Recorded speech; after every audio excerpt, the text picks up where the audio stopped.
think about it all the time. No matter what happens to you, it ain't over. It ain't over. Ain't no such a thing as over. As long as God wakes you up, that means he ain't through with you yet. You got a shot to correct it and get it right. Even when you lose, it's okay to lose, but you can't never get comfortable with it. If you complain about not having work-life balance, spend more time on vacationing and your family. It's super simple. Let your actions dictate instead of sitting there and feeling like you're not in control. And why? Because as Malcolm X said, the future belongs to those who prepare for it today. So if you don't put the work in today, if you don't do the unending, back-breaking work of developing yourself into something greater, the world is going to pass you by. The truth is that you are going to suffer. But the way to deal with suffering is accepting that suffering and then recognizing that it is suffering, accepting it, and then letting it sort of have its say, and then moving on. As long as I enjoy what I'm doing, I train hard, I have no regrets, and all I can do is give my best, then it's going to be fine, regardless of the outcome. It's important for me to actually hear criticism sometimes, because I think that's what makes me a better player. And if you're getting up going to work on a job every day that you hate going to, that ain't living, man. You just existed. At one point in time, you ought to see what living's like. But the only way to see what living like, you gotta jump. There are moments when you're going to doubt yourself. I say, God, why is this happening to me? I'm just trying to take care of my children and my mother. I'm not trying to steal or rob from anybody. How did this have to happen to me? For those of you that have experienced some hardships, don't give up on your dream. This walk is hard, but the hardest walks lead to the greatest destinations. The toughest climbs always lead to the best views. It will be worth it in the end.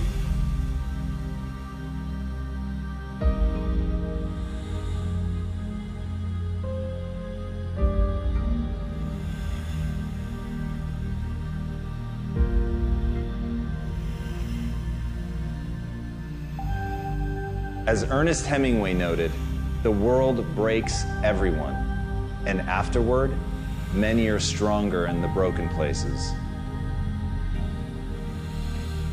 You have to be grateful for what you can get.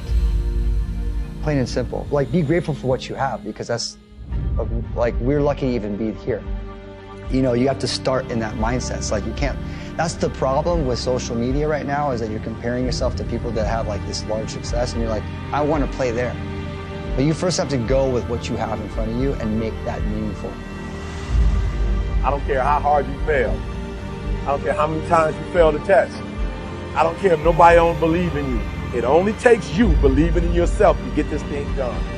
As long as you believe in you, you got the right mindset, you got the right attitude, you can have whatever you like. But if you fall, I need you to fall forward. I need you to fail forward. Every one of us who's a goal achiever sets goals, but very few people think about the obstacles that are there and them overcoming the obstacles. To understand, the only difference between the possible and the impossible is your set of skills, a belief in yourself. Getting better isn't a hack or a trick or a one change that you need to make.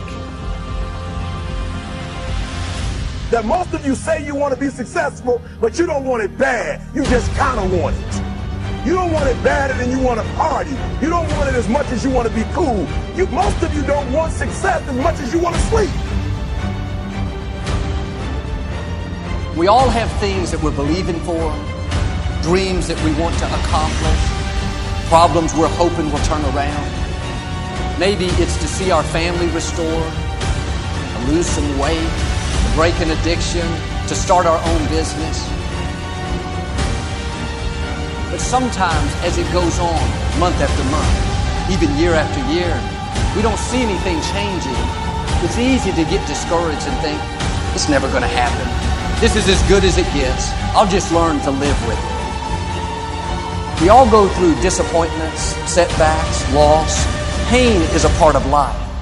It's easy to get discouraged, even bitter. Think, why is this happening to me? But my question is, why isn't everyone? To me, it comes down to the strategies that you use. There really isn't anything objectively good or bad. There isn't anything that happens to you that can't be overcome. There isn't anything that could happen to you. Anything. You can't afford not to be you. You can't afford just to go to work so you can get a check. You cannot afford not to see what your greatest is. You can't afford not to put your foot all the way down and see what you can get out of life. You can't afford not to be you. If you're still in the game, which means if you're in the game and there's still time in the game, still time left in the game, you can still win the game.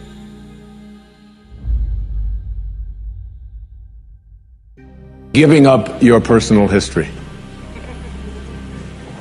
And I learned it from a man named Carlos Castaneda, who once said that one day, he said, I finally realized that I no longer needed a personal history. And just like drinking, he said, I gave it up. And that, and only that, has made all the difference in the world. You know the nice thing about giving up your personal history? Is that if you don't have a story, you don't have to live up to it.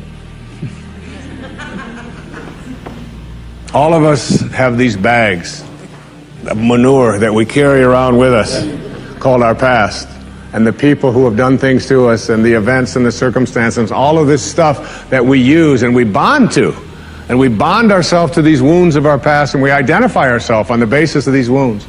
And every once in a while we set it down and we reach in there and we smear it all over ourselves, and then we wonder, why does my life smell so bad? I don't understand this. When in fact, the now, this moment, merging yourself into the now, means that you may have been in a relationship. I had a woman from Holland who came over to see me, whose husband had left her after 25 years. She had 4 children, and she just had been on the verge of suicide.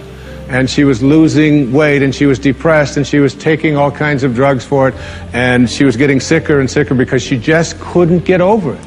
And she came to a book signing that I was doing at a bookstore down in Florida. And she said, you've got to say something to me. You've got to say something to me that will help me to get over this. And I told her this line. I said, give up your personal history. Merge yourself here, now, into this moment. And those 25 years are something, if you want to understand how to do it, think of your past as, oh, this hat. And this is your past.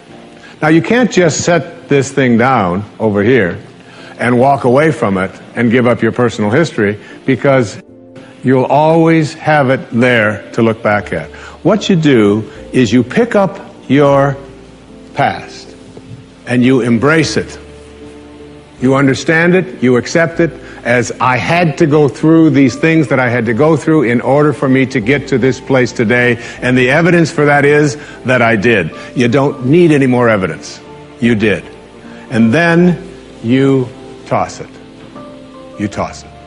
You embrace it and you toss it. And you merge into the now by giving up your attachment. And some of you have heard me use the metaphor of the wake.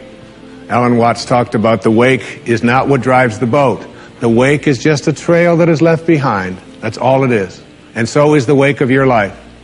And the wake doesn't make the boat go, and neither does the wake of your life the reason why your life is going in the direction that it is.